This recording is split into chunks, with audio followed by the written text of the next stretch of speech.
En fin, la organización que viene a continuación creo que no necesita presentación. Nos acompaña José Luis García Ortega, responsable del área de energía y cambio climático de Greenpeace.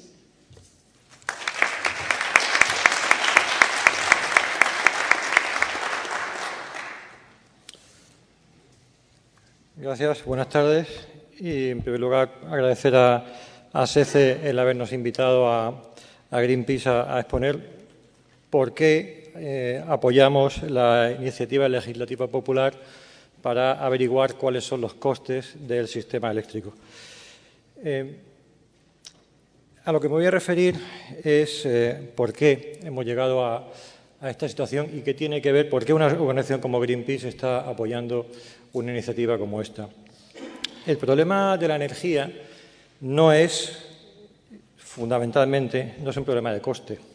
Es un problema, el de coste, que es cada vez más significativo. Pero el problema de nuestro sistema energético es lo que nos cuesta en términos ambientales. Es decir, el impacto que tiene la forma en que producimos energía actualmente, masivamente quemando combustibles fósiles, es la causa principal del problema del cambio climático, que no es un problema pequeño ni pasajero, un problema de envergadura tal que es el único que puede hacer que nuestra civilización sea inviable y que incluso la vida en este planeta pueda llegar a ser inviable y en el plazo de una o dos generaciones. Y esto no es algo que lo diga yo con ninguna ganas de alarmismo, es decir, los datos científicos son claros y contundentes y la semana que viene, estén atentos, los científicos expertos en cambio climático de Naciones Unidas se reúnen para recopilar los últimos datos y nos publicarán un nuevo informe que explicará con detalle cómo nos va a afectar el cambio climático que estamos provocando. Pues bien, los gobiernos esto lo saben y tienen información de hace tiempo, que el problema es creciente, y los gobiernos europeos en particular, cuando se aprobó el protocolo de Kioto, que obligaba a tomar medidas para ir reduciendo emisiones, pues ya dieron un primer paso y, puesto que el protocolo de Kioto, en el caso de los países europeos, obligaba a, en el periodo 2008-2012, reducir las emisiones europeas en un 8%, pues bueno, tenemos que hacer algo.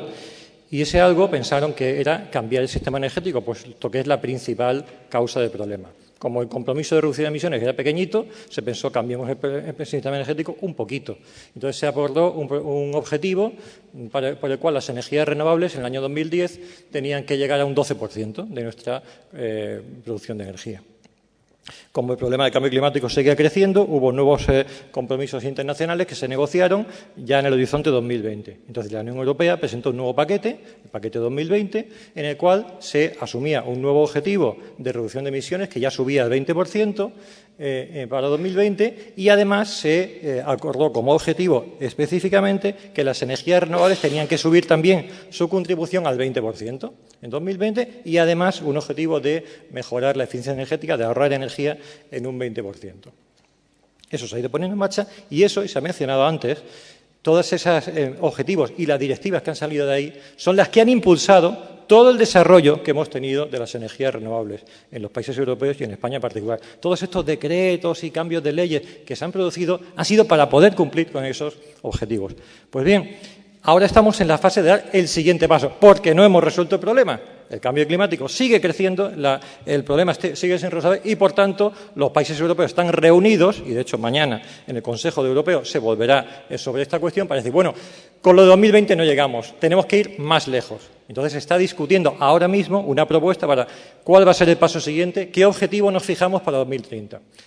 Y ahí la discusión está, curiosamente, lo que acabaría de pensar, pues bueno, si cada vez hemos ido aumentando los objetivos, pues ahora para 2030 habrá que poner objetivos más ambiciosos de los que se pusieron en 2020. Bueno, pues cuando se habla de que hay que reducir las emisiones, hay más o menos consenso en que efectivamente hay que reducirlas más. Desgraciadamente no todo lo que haría falta, pero están más o menos en línea de que habría que reducirlas un 40% para 2030. Insisto, eso ni de lejos es suficiente.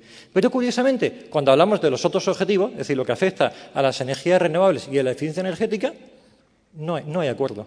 No solo no hay acuerdo, sino que lo que se propone es que, como mucho, se ponga un objetivo para el conjunto de la Unión Europea que no se reparta por países. Es decir, que el obligado no es nadie, porque la Unión Europea no se puede obligar a sí misma porque no tiene capacidad jurídica para implementar ese objetivo. Entonces, en ese contexto es por lo que quiero comentar este estudio que acabamos de hacer público. Es tan reciente que lo acabamos de subir a la página web hace un rato. Atrapados en el pasado. Porque lo que nos encontramos es que quien está defendiendo que no haya más objetivos obligatorios de energías renovables, que se ha demostrado que la forma más eficaz para reducir las emisiones que provocan el cambio climático, pues están liderados por el sector de las grandes compañías eléctricas. Entonces, habiendo identificado esto, que no es que no lo inventamos, es que lo han dicho públicamente desde hace un año aproximadamente, con cada vez más insistencia, los líderes de las compañías eléctricas, pues en Greenpeace pensamos que, bueno, vamos a investigar esto por qué. Y entonces nos reunimos una serie de personas que conocemos bien cómo funciona el sistema eléctrico y de ahí salió este estudio, Atrapados en el pasado, ¿por qué las grandes compañías eléctricas europeas temen el cambio? Que como no tenemos mucho tiempo, solo voy a comentar algunos datos que se presentan en el informe. Lo que se hace es un análisis de que se ve que se está produciendo un cambio, y un cambio que es mucho más intenso y fuerte y rápido de lo que se había previsto, en el cual confluyen muchos factores. Como podemos ver aquí, hay una serie de cambios que tienen que ver con situaciones, digamos, externas, pero que están cambiando, como es cambios tecnológicos que hacen que haya cada vez más eficiencia energética, tecnologías nuevas de almacenamiento, de mejora en las redes, de generación renovable, que se ha puesto, bueno, el caso de la fotovoltaica que nos han comentado es clarísimo, ¿no? Es decir, ahora podemos hacer cosas que antes eran impensables a costes que antes eran prohibitivos y que, sin embargo, ahora pues son cada vez de forma espectacularmente más económicos.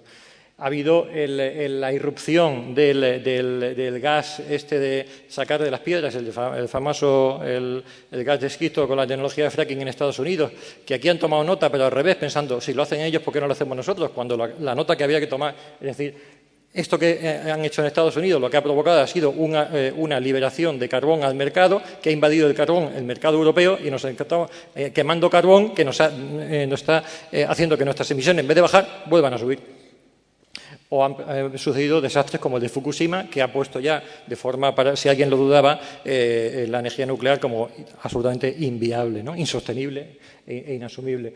Pero además de esos cambios, ha habido, que son, digamos, circunstancias externas al sector energético, al sector eléctrico, pues se han sucedido cambios políticos que vienen como reacción a esos cambios. Por ejemplo, es decir, cambios con los que hemos comentado, toda esta serie de medidas, de objetivos, de directivas, etcétera, que se traducen en medidas para reducir emisiones, regulaciones que obligan a reducir emisiones, un proceso de desregulación de los mercados energéticos que ha ido durante las 2 últimas décadas, políticas climáticas y también políticas para limitar y encarecer la energía nuclear, porque se necesita imponer nuevas medidas de seguridad, sobre todo a raíz de Fukushima, y que ha hecho que algunos países hayan decidido incluso el abandono completo de la energía nuclear.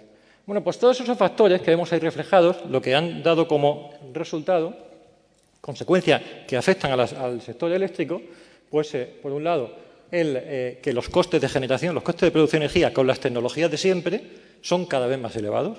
Quemar combustibles fósiles o utilizar energía nuclear tiene un coste cada vez mayor y que no es el que había cuando se diseñaron las normas que actualmente rigen el sistema eléctrico. Otra consecuencia es que los precios del mercado mayorista, ya se ha comentado antes, han ido bajando cada vez más. Otro efecto, pues parece ser no esperado. Gracias a las energías renovables, los costes mayoristas son cada vez menores. Y otra consecuencia, las centrales de producción convencionales, energía sucia, cada vez funcionan menos tiempo. Cada vez se pueden utilizar menos tiempo. Todo ello ha tenido como consecuencia para el sector que cada vez ganan menos, cada vez ingresan menos y cada vez el margen de beneficios es más reducido. Con lo cual, lo que era un negocio segurísimo y boyante, ahora resulta que es un negocio en crisis. Y, como consecuencia, las hojas de resultados y la calificación en los mercados de estas compañías se ve seriamente resentida. Y lo que era, en definitiva, un modelo de negocio que tenía más de un siglo de existencia y de dominancia, está en total crisis. Y, por tanto, es un modelo de negocio que está en cuestión ahora mismo. Entonces, claro, por ilustrar algunos datos de los que hemos mencionado de forma cualitativa, pero para que lo visualicemos, ¿no? Es decir, el cambio en la demanda eléctrica, aquí lo hemos vivido claramente con la crisis, pero es que si nos fijamos en esta gráfica, es decir, aquí está la crisis económica, pero la demanda eléctrica no iba aumentando de forma indefinida, sino llevaba ya esta es la del conjunto de la Unión Europea 27, llevaba una tendencia de ir aumentando cada vez menos. Es decir, si hubiésemos proyectado y no hubiese habido crisis económica, hubiese llegado a estabilizarse. ¿Qué pasa? Que luego llegó la crisis económica y se desplomó, y aunque bueno, con altibajos, pero claramente la tendencia no es ni mucho menos, ni tiene pinta de que vuelva a ser la de una demanda creciente. Por tanto, estamos ante un factor que, bueno, en conjunto de la Unión Europea ha caído un 2,5 en el periodo 2007-2012 y en algunos países pues, de forma más acusada. Italia 4,3, España 3,4, Alemania 3,2. ¿Qué han hecho las compañías eléctricas ante eso? Pues en contra de lo que parecería razonable. Bueno, si la demanda me ha bajado, a lo mejor hay que contener y adaptarse a esta nueva situación. Pues no, señor, todo lo contrario. Increíblemente, lo que han hecho ha sido aumentar y de forma espectacular las inversiones. Aquí vemos las inversiones, en este color claro, de las principales compañías eléctricas en el periodo 2003-2007 y en el color oscuro el periodo 2008-2012. Vemos el aumento espectacular en las grandes compañías eléctricas. Aquí vemos el Iberdrola española, Enel, italiana, propiedad dueña de Endesa, vamos, GDF Suez, en fin, todas las grandes eléctricas europeas. O en esta gráfica que quizá incluso más llamativo todavía, o sea, la inversión año a año. Y vemos cómo los costes, cuando llega la crisis económica, en vez de estaban en plena fase ascendente total. Es decir, en vez de reducir las inversiones, pues ha habido un incremento espectacular. Bueno, pues uno puede decir, bueno, ya, pero han invertido, pero a lo mejor han invertido en otra cosa. Bueno, pues observamos qué es lo que ha ocurrido realmente y lo que vemos es que lo que se ha hecho ha sido invertir sobre todo y masivamente en combustibles fósiles, que es lo que ya había. O sea, el sistema eléctrico clásico estaba dominado por los combustibles fósiles y una parte era nuclear y una parte era hidráulica. La nuclear sigue estancada porque no tiene viabilidad económica, lo mires como lo mires, pero lo que ha habido ha sido una inversión espectacular en combustibles fósiles, que ha supuesto que en 2 décadas se ha aumentado en 124 gigavatios. En la Unión Europea. Claro, han aparecido otros nuevos, que han sido las energías renovables, que aunque han tenido un aumento importante, pues todavía no es el que ha habido en las energías sucias. Es decir, que se ha invertido también en renovables, pero no se han dado cuenta que había que haber hecho una transformación más rápida y más completa de en qué se invertía. El caso de España, pues aquí lo hemos ilustrado en este mapa. Es decir, ¿en qué se invirtió? Pues aquí vemos el mapa de todas estas centrales, todas estas son centrales térmicas de gas que no existían en el siglo XX. Todas se han construido, se han puesto en marcha de 2002 para acá. En una década, todo esto ha habido de nuevas centrales térmicas de gas. Esto sí que es una burbuja. Por recordar algunos datos que son conocidos, ¿no? Es decir, tenemos 27 gigavatios de generación térmica basada en gas que se construyó todo entre 2002 y 2011 y que, bueno, pues claro, se ha visto claramente afectada. Lo que he comentado antes, a nivel europeo, en España, pues ha sido bien claro, ¿no? Es decir, se ha habido afectado por la crisis, por la caída de la demanda y por la entrada de las renovables. Por tanto, esas centrales no son en absoluto rentables. Pero claro, porque tenemos un contexto en el cual la potencia renovable ha llegado a casi 33 gigavatios en 2013, con una cuota de mercado del 42%, y claro, las térmicas de gas, pues en consecuencia, han ido bajando, y de estar en un 32% de la generación en 2008, pues en 2012 estaban ya en el 14%, y el año pasado en un 10%. Consecuencia directa. Entonces, ¿qué es he hecho este análisis, que hay muchos más datos en el estudio, que ya digo, lo acabamos de subir a la página web hoy. ¿Qué es lo que se desprende de aquí y qué son las recomendaciones que hacemos a los gobiernos? Pues, en primer lugar, que ante esta coyuntura lo que hay que plantearse no es parar y frenar, como pretenden las eléctricas en cuanto a objetivos. Hay que ser más ambiciosos si queremos realmente conseguir resolver el problema en origen, que es el del cambio climático. Por tanto, hace falta un objetivo verdaderamente ambicioso de reducción de emisiones, que como mínimo debería ser de 55% respecto a 1990, y hace falta un objetivo obligatorio de energías renovables que debería ser, para estar en línea de los objetivos que la Unión Europea tiene de largo plazo, debería ser en 2030 de al menos un 45% renovable, que debería ser obligatorio por países, algo que no quieren los del sector eléctrico, y debería haber un objetivo obligatorio de eficiencia energética de al menos un 40%. Pero hacen falta más medidas. Hace falta evitar cambios, lo que llamamos cambios políticos inesperados, radicales y retroactivos. Algo bien conocido aquí, pero que curiosamente esta frase la pueden suscribir hasta los presidentes de las grandes compañías eléctricas. Lo que pasa es que cuando llega la hora de la verdad, cuando no es para ellos, están encantados de que haya retroactividad. Entonces se están dando cuenta de lo que eso implica, porque al final les acaba salpicando a sus propios intereses.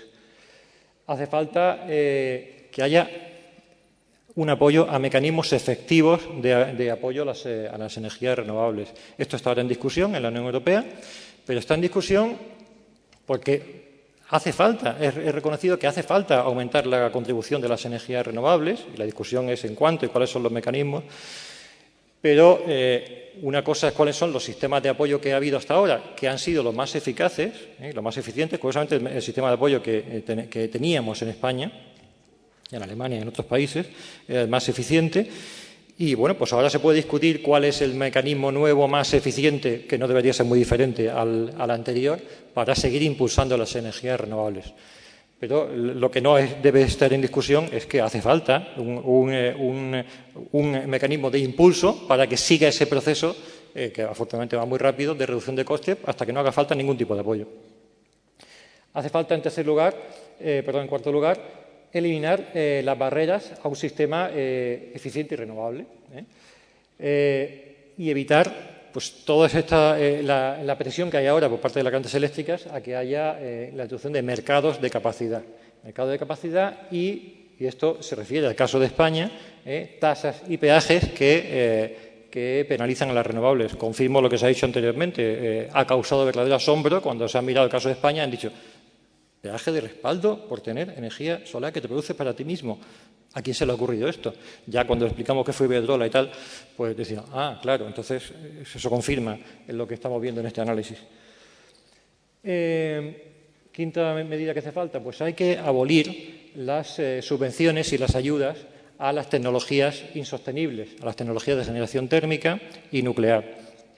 Esto es una tesis que cada vez defienden organismos más diversos, es decir, hasta el Banco Mundial, hasta la OCDE, están diciendo que hay que dejar, hasta el G8, que son ellos mismos, los propios gobiernos, diciendo que hay que dejar de subvencionar los combustibles fósiles. Claro, cuando lo dicen mirando al otro, mirando, no, es que los países tal, lo tienen que hacer, bueno, lo tenemos que hacer ellos y nosotros, tenemos que dejar de subvencionar. Hay unos datos que tenía censurados la Comisión Europea que demuestran cómo se está subvencionando con mucho, más del doble, el apoyo que damos en la Unión Europea a los combustibles fósiles y a la energía nuclear que el que damos a las energías renovables. Pues eso tiene que terminar, porque si no, esto es inviable. Incluso es que no tiene sentido estar apoyando una cosa de la contraria. A lo mejor no hace falta apoyar las energías renovables si simplemente dejásemos de apoyar las energías sucias. Hace falta fortalecer el régimen de comercio de derechos de emisión, que hasta ahora es una buena idea, pero está hecho de forma que no vale para nada porque la señal de precio que da es ínfima. Por lo tanto, hace falta hacerlo mucho más para que sea más eficiente. El coste de contaminar tiene que ser mucho más caro. El CO2 tiene que ser mucho más costoso. Hace falta aplicar acuerdos que ya se tomaron y uno de ellos tiene como consecuencia que hay que separar completamente a las empresas del sector eléctrico. Se comentaba antes que hasta la CNE lo identificó como el gran problema que tiene el sistema eléctrico español, que es la integración vertical de las compañías eléctricas. Es decir, a pesar de todo lo que se ha hecho supuestamente de liberalizar el sector eléctrico desde los años 90, de 97 para acá, no solo en España, esto es una tendencia global, las grandes compañías han seguido ahí bien firmes en lo que era su principal fuerza y su principal herramienta para que nadie pueda competir con ellas, que es la integración vertical. Esto tiene que terminar. Las compañías que se dediquen a producir energía de manera libre, que lo hagan, pero no pueden ser las mismas que están en los negocios regulados, es decir, en el transporte y la distribución de electricidad. El transporte ya se separó, pero la distribución no. Es una posición insostenible. Los gobiernos lo saben, pero todavía no han tomado la decisión política de aplicarlo. Y hace falta perder el miedo a las compañías eléctricas, aprender a no depender casi en exclusiva de unas pocas compañías eléctricas. Y esto es un cambio también que se está produciendo y no tiene sentido ponerle puestas al campo. Cada vez, gracias al desarrollo tecnológico de las renovables, entre otros factores, cada vez hay más entidades, como os he dicho antes, incluso los ciudadanos de a pie, que podemos ser productores de energía. El sector eléctrico ya no tiene por qué seguir en manos de unos pocos muy poderosos. Pero los gobiernos tienen que internalizar esto, tienen que aprender a no depender de un control centralizado de la energía en unas pocas grandes manos. Esto significaría que el miedo que les tienen no tendrían por qué tenerlo, porque ya no dependen o no deberían depender de esas pocas compañías para que el suministro esté garantizado. Y la última, bueno, nos afecta menos a nosotros, pero no hay que olvidar, es que y por eso cuando a veces se piensa esto está tan mal que lo que había que hacer es privatizar, o sea, nacionalizarlo y no sé qué, yo no entro en ese debate, pero que la mitad de esas compañías que he puesto antes que se han dedicado a gastar a lo loco en lo que no hacía falta son públicas, Entonces, lo que falla no es que sean públicas o que sean privadas. Lo que falla es quién las controla. Porque incluso las que son públicas están haciendo la guerra por su cuenta y están haciendo unas inversiones y unas políticas que son las contrarias de las que sus propios gobiernos han acordado. Y las que son privadas, como es el caso de las españolas, igualmente no solamente van a su bola, sino que encima imponen las políticas que el gobierno tiene que seguir, lo cual ya es el colmo del surrealismo, ¿no? Por tanto, lo que hace falta es una regulación independiente, que las reglas que marquen cómo ha de funcionar el sistema eléctrico estén puestas en función de los intereses generales y no de los intereses de esas pocas grandes compañías oligopolísticas. Y por eso es por lo que, habiendo visto este análisis, viendo la situación que tenemos en España, pues no tenemos ninguna duda de que es necesario apoyar una ILP como la que se está promoviendo desde aquí. Nada más, muchas gracias.